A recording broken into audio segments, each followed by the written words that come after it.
પત્રકાર સિવાય કોઈ મિત્રો અહીં ઉભા ના રહે, પોતપોતાની જગ્યાએ બેસી જાય. ભાટસણ ખાતે પાટણ લોકસભા ચૂંટણી પ્રવાસ કાર્યક્રમમાં ઉપસ્થિત ગુજરાત ક્ષત્રિય ઠાકોર સેનાના અધ્યક્ષ અને ગાંધીનગર દક્ષિણના ધારાસભ્ય જેમને આખા ગુજરાતમાં ઠાકોર સમાજમાં ઘેર ઘેર જાગૃતિની ચેતના જગાઈ હતી એવા આદરણીય અલ્પેશજીભાઈ ઠાકોર સાહેબ આ વિસ્તારના ધારાસભ્ય, ગુજરાતના કેબિનેટ મંત્રી આદરણીય બળવંતસિંહજી બાપુ, ભારતીય જનતા પાર્ટીના અધ્યક્ષ ડોક્ટર દશરથજીભાઈ ઠાકોર સાહેબ,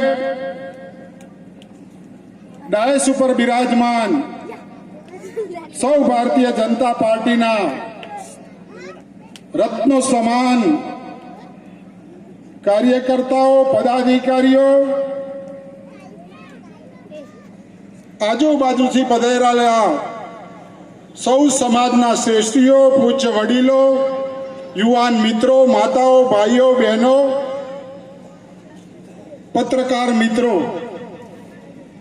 2024ની આ લોકસભાની ચૂંટણી એ ગુજરાત માટે ગૌરવપૂર્ણ વાત છે અને દેશ માટે એક ઇતિહાસ બનવા જઈ રહ્યો છે. ઇતિહાસ એટલા માટે મિત્રો કે ગુજરાતના આપણા પનોતા પુત્ર, મહેસાણા જિલ્લાના વતની નરેન્દ્રભાઈ મોદી સાહેબ ત્રીજી વખત હેટ્રિક સાથે આ દેશના વડાપ્રધાન બનવા જઈ રહ્યા છે.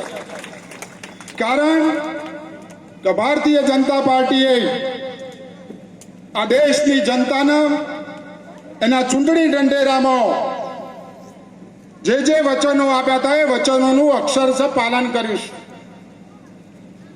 મિત્રો, કાશ્મીરમાંની 370ની કલમ હટાવવાની વાત વર્ષોથી ભારતીય જનતા પાર્ટીની માંગણી હતી. કોઈ સરકારોએ એ દૂર કરવાની વાત નથી કરી. પણ આપણા નરેન્દ્રભાઈ જ્યારે વડાપ્રધાન બન્યા, બીજી વખત વડાપ્રધાન બન્યા અને જ્યારે આ 370ની કલમ હટાવવાનું લોકસભામાં ઠરાવ આવ્યો મિત્રો, 370ની કલમ 370 મત પડ્યા ને એ 370માં એક મત તમે પાટણથી દિલ્હી કમળ મોકલ્યું હતું ભરતસિંહ ડાભીના રૂપમાં. એ ભરતસિંહ ડાભીનો મત હતો. મારા માટે ને આપના માટે એક ક્ષણ, એ દિવસ ગૌરવપૂર્ણ હતી. મિત્રો, 1952માં એ વખતની જનસંઘ પાર્ટીના હાલની ભારતીય જનતા પાર્ટીએ કહ્યું હતું કે અમે અયોધ્યામાં રામ મંદિર બનાવીશું. कांग्रेस वाला कहता कि राम मंदिर बनाएंगे लेकिन तारीख नहीं बताएंगे. आपड़ा मोदी साहेबे 22 जान्युआरी तारीख पण बताई, रामलल्ला नु मंदिर बनायु અને આસ્થા ટ્રેન દ્વારા ભારત વાસીઓને રામલલ્લાના દર્શન પણ કરાયા. મિત્રો, ગુજરાતમાં નરેન્દ્રભાઈએ સુશાસનની શરૂઆત કરી ત્યારે આપણું ઉત્તર ગુજરાત સૂકું ભટ્ટ બનવા જઈ રહ્યું હતું.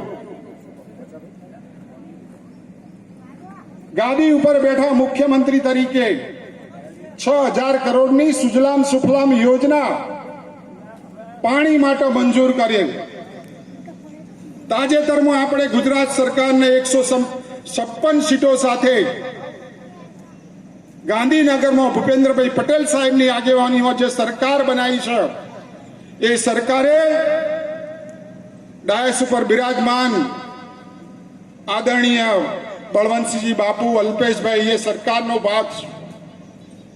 ઉત્તર ગુજરાતના બધા નેતાઓની રજૂઆતથી સુજલામ સુફલામ યોજના દ્વારા પાઇપલાઇનથી ઉત્તર ગુજરાતનો તળાવ ભરવા માટે 3000 કરોડ રૂપિયા તાજેતરમાં મંજૂર કર્યા છે.